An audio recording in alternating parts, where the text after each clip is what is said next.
Assalamualaikum warahmatullahi wabarakatuh. Bertemu kembali dengan Ustazah Ida di pelajaran IPA.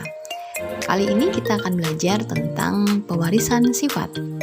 Tujuan pembelajaran yang pertama, mengidentifikasi perbedaan sifat yang ditentukan oleh gen yang diturunkan pada keturunannya. 2. Menjelaskan persilangan antara dua individu dengan satu sifat beda atau lebih.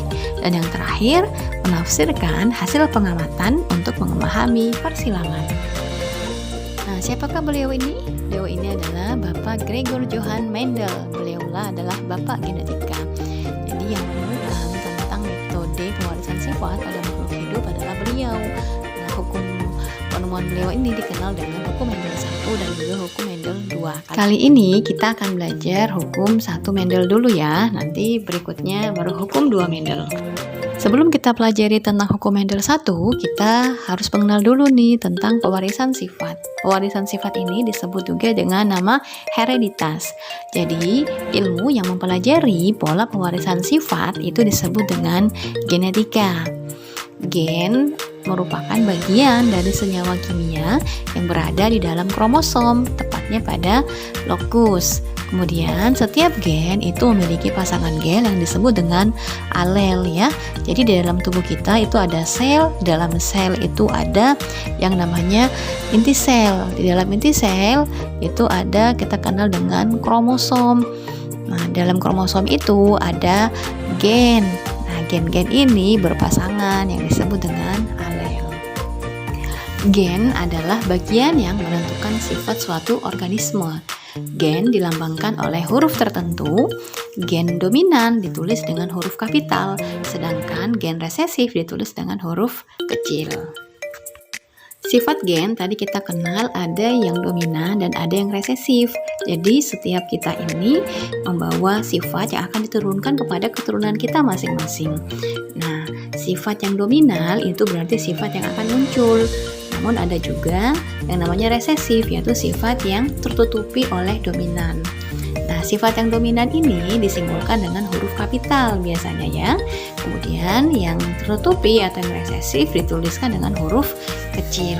Misalnya, bunga ungu disimbolkan dengan huruf U. Nah, karena dominan, maka gennya dituliskan dengan huruf kapital U besar. Bunga putih biasanya sifatnya resesif, maka dituliskan dengan tulisan huruf kecil yaitu U kecil. Berikutnya, kita mengenal istilah genotip dan fenotip ya. Genotip itu berarti gen yang mempengaruhi sifat individu. Ya, penulisannya dalam bentuk huruf. Dan penulisannya berupa dua huruf ya. Ada yang huruf kapital dan ada yang gabungan huruf kecil maupun juga ada huruf besar, ada huruf kecil. Kakak. Jadi genotip adalah gen yang mempengaruhi sifat individu, sedangkan fenotip itu berarti sifat yang teramati ya dari gen tersebut. Misalnya, bunga ungu itu penulisan gennya adalah U besar. Lalu fenotipnya apa? Fenotipnya yaitu ungu. Kemudian bunga ungu juga ada penulisannya U besar, U kecil. Ya, fenotipnya gimana? Fenotipnya adalah ungu. Kenapa berbeda? Nah, kita juga ada mengenal istilah homozigot dan heterozigot. Kita mengenal ya bahwa gen itu memiliki alel yang berpasangan. Nah, untuk bunga ungu yang U besar berarti sifat pada bunga tersebut itu dominan. Sifat ungu pada bunga tersebut adalah dominan sehingga tulisannya U besar.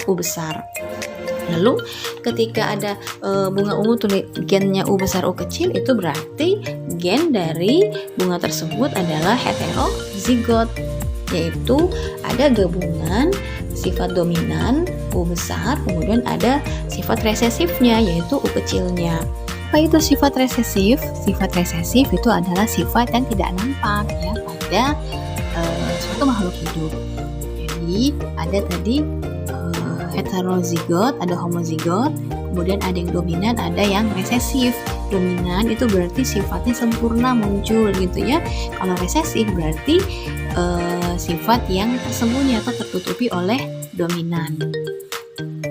Homozigot itu ada penulisannya dengan huruf kapital. Contohnya tadi ya, genotip bunga ungu yaitu U besar U besar, dan juga homozigot itu juga dituliskan bisa dalam huruf kecil, yaitu misalnya bunga putih U kecil U kecil.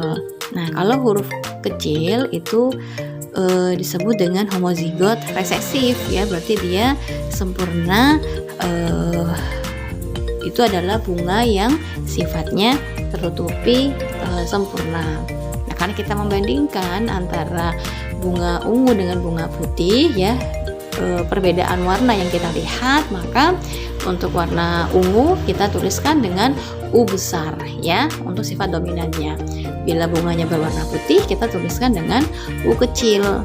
Maka kalau kita kenal genotip dari bunga ungu homozigot dominan itu adalah U besar U besar.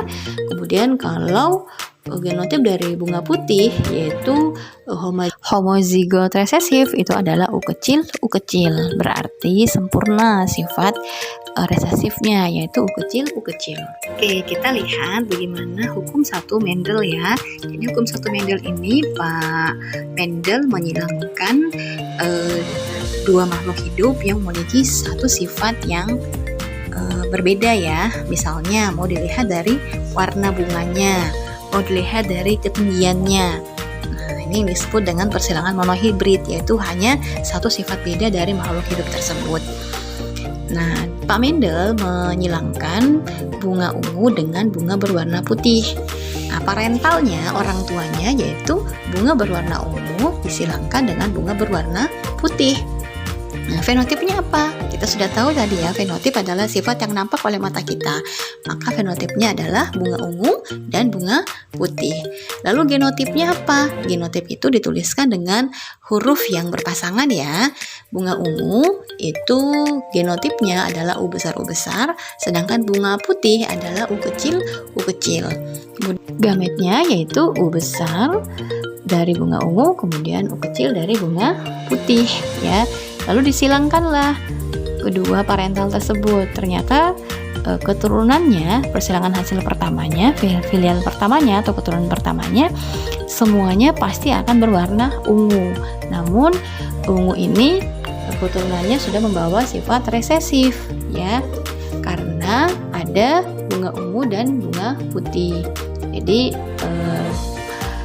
ketika disilangkan kembali, parentalnya adalah U besar U kecil. Disilangkan dengan U besar U kecil juga akan mendapatkan gametnya, yaitu ada U besar ada U kecil. Nah, hasil persilangan pada keturunan kedua ini didapatkan rasio genotipnya yaitu U besar U besar, ada U besar U kecil, ada U kecil U kecil, yaitu rasionya 1:2:1. Didapatkan bunga yang dominan berwarna ungu itu 1, bunga yang berwarna ungu tapi ada sifat resesifnya itu ada 2, kemudian bunga yang dominan resesif yaitu berwarna putih jumlahnya 1. Nah, kalau perbandingan fenotipnya gimana? Sifat yang nampak cuma ada warna ungu, kemudian ada warna putih, yaitu rasio fenotipnya menjadi bunga ungunya ada 3, kemudian bunga putihnya ada 1. Nah, kakak-kakak, jadi hukum 1 Mendel ini setiap makhluk hidup yang kita silangkan yang memiliki satu sifat beda itu pasti akan menghasilkan rasio genotipnya 1:2:1. Rasio fenotipnya pasti 3:1 ya. Nah, namun ternyata kakak-kakak percobaan Pak Mendel untuk hukum 1 Mendel ini ada penyimpangan. Kok bisa? Jadi Pak Mendel ketika menyilangkan bunga pukul 9 ternyata rasio genotipnya tetap sama ya untuk rasio genotipnya, yaitu ada genotip yang homozigot dominan, kemudian ada heterozigot, kemudian ada juga homozigot resesif, sehingga rasio genotipnya tetap sama 1:2:1. Namun ternyata untuk fenotipnya kakak-kakak didapatkan ada 3 sifat di situ yang dihasilkan, yaitu ada sifat merah, ada pink dan putih. Jadi disilangkan 2 buah bunga pukul 9, yang satu warna merah dan satu warna putih. Ternyata untuk keturunannya ada yang menghasilkan warna pink, sehingga rasio fenotipnya itu adalah merah banding pink banding putih, yaitu 1:2:1. Nah, inilah yang kita kenal dengan penyimpangan hukum Mendel 1 atau ada persilangan intermediate. Nah, nanti untuk lebih jelasnya kakak kita bertemu pada saat pertemuan daring ya. Demikian kakak materi untuk hari ini. Kita belajar pertama tentang hukum 1 Mendel ya. Kakak juga bisa melihat contoh persilangan di mana Pak Mendel menyilangkan tanaman ercis. Yang dilihat yaitu pada ketinggian batangnya. Disilangkan tanaman ercis yang batangnya tinggi dengan tanaman ercis yang batangnya pendek. Itu kakak bisa lihat di buku LKS halaman 61 dan 62 ya. Silakan diamati kemudian dipahami. Baik, demikian untuk pertemuan kita pada hari ini. Kita bertemu nanti pertemuan daring insya Allah pekan depan ya. Assalamualaikum warahmatullahi wabarakatuh.